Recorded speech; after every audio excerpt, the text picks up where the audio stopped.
अस्सलामुअलैकुम वरहमतुल्लाहि वबरकातुहू। आयत 26 देखेंगे सूरह हदीद की। अऊज़ु बिल्लाहि मिनश्शैतानिर्रजीम, बिस्मिल्लाहिर्रहमानिर्रहीम।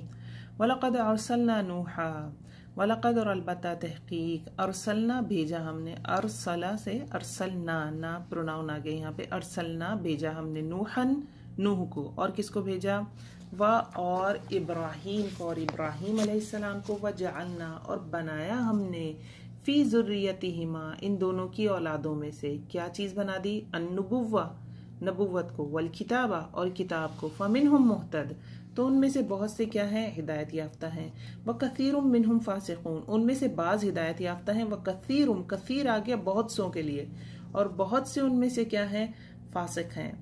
अब पीछे बात हो रही है किसकी, आयत नंबर 25 में, कि इस्लाम की तरक्की के लिए कौन आगे बढ़ता है, कौन लोहा इस्तेमाल करता है, कौन किताब इस्तेमाल करता है, यानी कुरान इस्तेमाल करता है। आगे फौरन से ये आयत आ जाती है कि इब्राहिम और नूह की नस्लों में हमने बहुत से क्या भेजे, पैगंबर भेजे और किताबें भी उतारी, और इसके बावजूद भी उनमें से कुछ तो हिदायत याफ्ता हैं और अक्सर उनमें से क्या है, फासिक है। तो मुराद इससे ये है कि अमल करके लाना है। पिछली आयत में भी यही था कि अमल था। मैंने ये बताया था कि दीन को गलबा होना ही है, इस्लाम सारे अदियान पे यकीनन व इंशाअल्लाह, अल्लाह हमें वो वक्त दिखाए, यकीनन इस्लाम सारे अदियान पे गालिब हो जाएगा। ये कुरान कहता है, ये मैं नहीं कहती। लेकिन कौन अपना हिस्सा डालेगा और कमा लेगा, ये उसकी किस्मत, ये उसकी चॉइस। अब यहाँ पे भी वही बात है कि कौन अपना हिस्सा डालता है। बाप दादा सबके कौन है, इब्राहिम अलैहिस्सलाम, और कौन है, हजरत नूह अलैहिस्सलाम, उनकी औलादें चल रही हैं। लेकिन कसीर कौन हो गए उनमें से, अक्सर कहाँ चले गए, फासिक बन गए, और थोड़े बहुत क्या रहे, मुहतद रहे। तो अमल करके लाना है, अमल लाजिम है।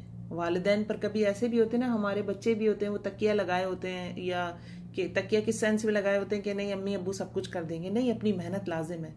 कभी कोई बच्चा जवान होता है तो वो सीरियस नहीं लेता किसी चीज़ों को, अपने कैरियर को या अपने कारोबार को, उसे पता होता है उसके वालिदैन ने पूरा जमाया बिजनेस है और उसने जाके उसको संभाल लेना है। अपनी मेहनत लाजिम है। ये कुरान हमें एक उसूल देता है कि मेहनत करो तो कुछ पाओगे, अगर मुफ्त में कुछ मिल रहा है तो फिर रिवॉर्ड की उम्मीद ना रखो। तो यहाँ एक हमें उसूल दिया जा रहा है। और दूसरी बात ये, हमें एक और चीज़ भी इसमें आयत में बताई जा रही है कि जितनी बड़ी कुर्बानी होती है ना, उतना बड़ा अजर होता है। हज़रत इब्राहीम अलैहिस्सलाम का भी क्या था, सब्र बहुत तवील था। 950 साल उन्होंने जो है तबलीग की थी, और इतना मारते थे हज़रत नूह अलैहिस्सलाम को, इतना मारती थी उनकी कौम कि वो उन्हें लगता था ये मर गया है, तो वो छोड़कर चले जाते थे। और वो मरते नहीं थे, क्योंकि रसूलों की जो मदद है वो अल्लाह की जानिब से, इस तरह रसूल को कोई मार नहीं सकता, तो वो मरते ना थे। और जब वो वापस दुरुस्त हो जाते, उनकी इस्लाह हो जाती, फिर तबलीग का काम करने लग जाते। बहुत कुर्बानियां उन्होंने भी दी। तो जब इंसान कुर्बानियां देता है तो उसका असर, उसका समर कहाँ नजर आता है, उसकी औलाद में नजर आता है। लेकिन ये असर और समर तब तक है जब तक इंसान खुद भी कुछ अवेल करना चाहे, तो खुद भी हाथ पैर हिलाना लाजिम है। बहुत अच्छी आयत है हमारे लिए। अल्लाह हमें इसको समझ, उस पर अमल करने की तौफीक दे। अस्सलाम वालेकुम रहमतुल्लाहि व बरकातुहू।